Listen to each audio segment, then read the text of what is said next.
The E3 press conference is over, ladies and gentlemen, and in this video I'm going to take a look at the top 5 games that have got me the most hype. As always, there was winners of the press conference, there was some losers, and everything in between. So let's take a look at number 5. Hi, I'm John Warner, game director for Anthem. What are you going to use today? I decided to go with the Colossus. I'm going to use my Ranger. Try out some new upgrades.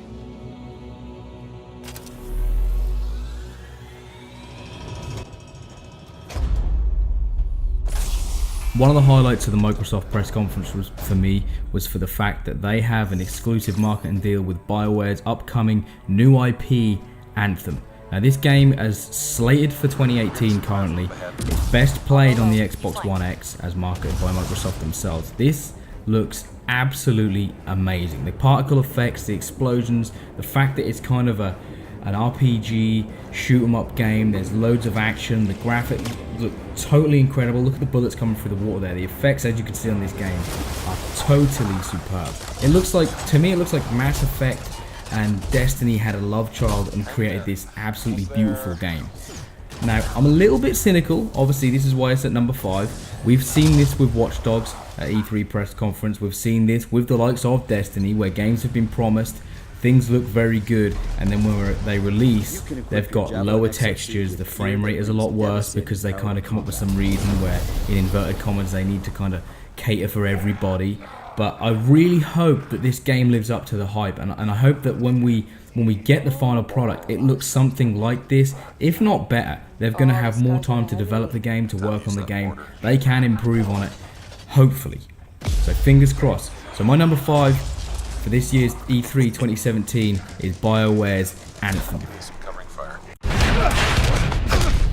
What's your plan? It's my plan, and I decide what goes down. You got that? Yeah.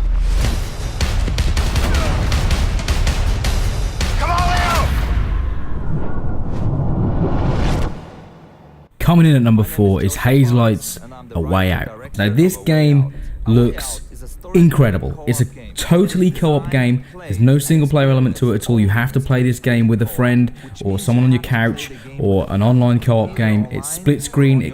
As you can see in this clip here, you get cut sequences where the other person can still play. You have to try and plot your way from what it looks like to escape from a prison initially, and then it kind of continues. The story continues on. The characters look very good.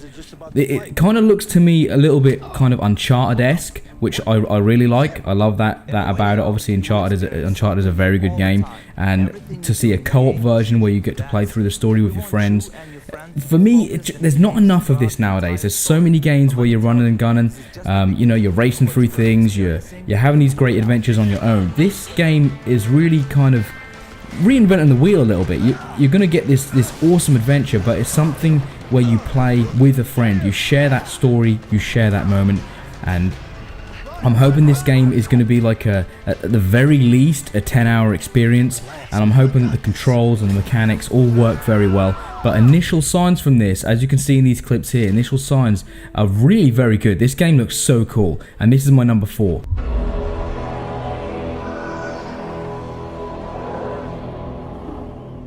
Long way from home, aren't you?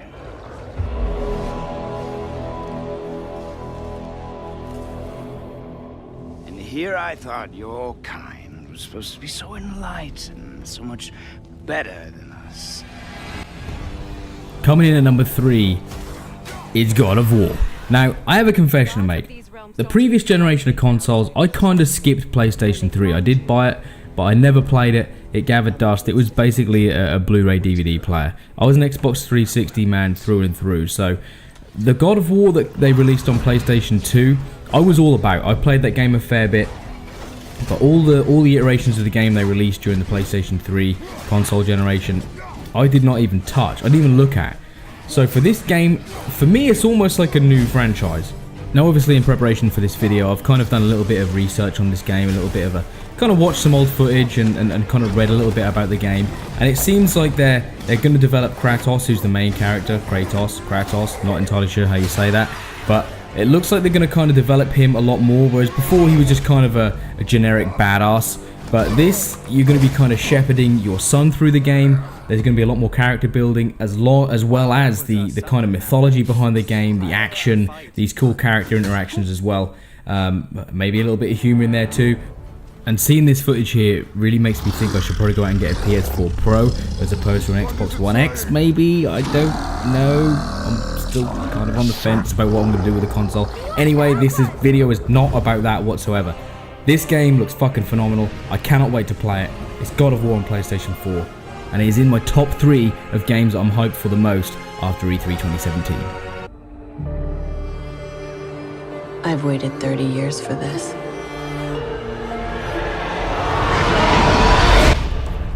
They're giving us a storyline, people. They're giving us a goddamn storyline. In at number 2 is Star Wars Battlefront 2, and I wasn't even excited for this game going into E3 2017. I kind of forgot about it.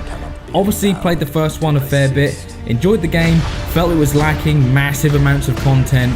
The fact that you have to go 2-player squads, that there was no storyline, and there was just these extra DLCs they kept bringing out, and I don't know, I kind of got bored very quickly this game. So this was totally off my radar, and I actually just realised that 3 of my games in my top 5 are from the EA E3 press conference, which is a little shit. I wasn't really expecting that, but oh my god, they had a gameplay reveal of this. There was like a whole multiplayer match you could watch, and it was live. There was no scripted event. You were skipping between players playing the games, and that's what I love. This game is obviously very close to being finished because they just allowed these guys to play it. There was no, oh, you have to do this, you have to follow this certain way. They could do exactly what they want. There's a lot of YouTubers out there with footage of this game now, and you can see that it runs so good. There's different classes. There's these kind of new vehicles. There's droids in it. Obviously, there's a story mode that we wanted in Battlefront 1. A whole bunch of new heroes. You can play as Yoda. You can play as Kylo Ren. You can play as Darth Maul. Oh my god! I cannot wait to be running around that battlefield as Kylo Ren, listening to emo music, regretting what I did to my dad. Battlefront 2, ladies and gentlemen.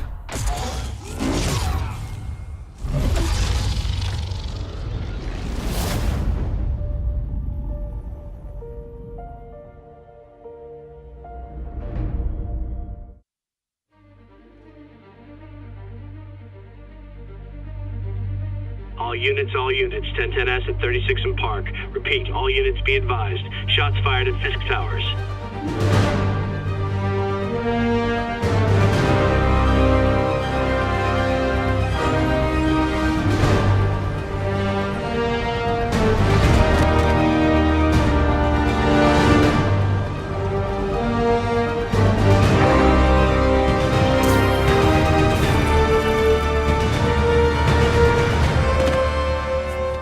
Here's a little joke for you. What costs $499 and has more teraflops than it does exclusives? Alright, that was mean. Here we have the game I am the most excited for after watching E3 2017. It is, of course, Spider-Man on PlayStation 4. They announced this during the Sony press conference. It is a PlayStation exclusive. And this game, this is gameplay, people. This isn't like a CGI trailer. This isn't some bullshit. This is actual gameplay. And it looks so good. I cannot wait to play it. Spider-Man is my favorite superhero. It's my son's favorite superhero.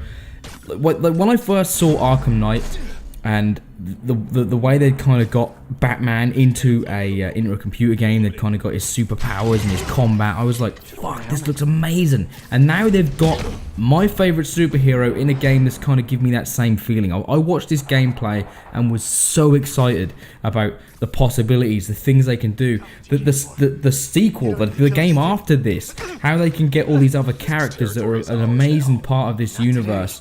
The Spider-Man story and his enemies and his allies, the things they can do, the possibilities here are absolutely endless. And I love the fact that Insomniac are going to be developing this game, obviously creators of Ratchet & Clank and Resistance, those kind of games. I think they're going to do a fantastic job. I think it's a great choice of studio to be running with this kind of game.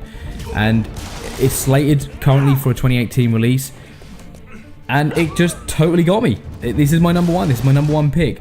I know you guys may disagree. I hope you do. I hope you let me know in the comment section below. A few other honourable mentions I'd like to give. Obviously, we opened this video up with the footage from Metro. That game looks fucking ridiculous. Such a good looking game. I also think that Need for Speed looks pretty cool. Evil Within 2 is definitely something I'm going to be put on the channel. Beyond Good and Evil. God damn, there was so many good games, too many to name really, but these are the top 5 that just kind of struck a nerve with me, that really got me excited. And I hope you guys let me know your opinion. I hope you guys let me know below what your top 5 were, or your top 3, or your top 10.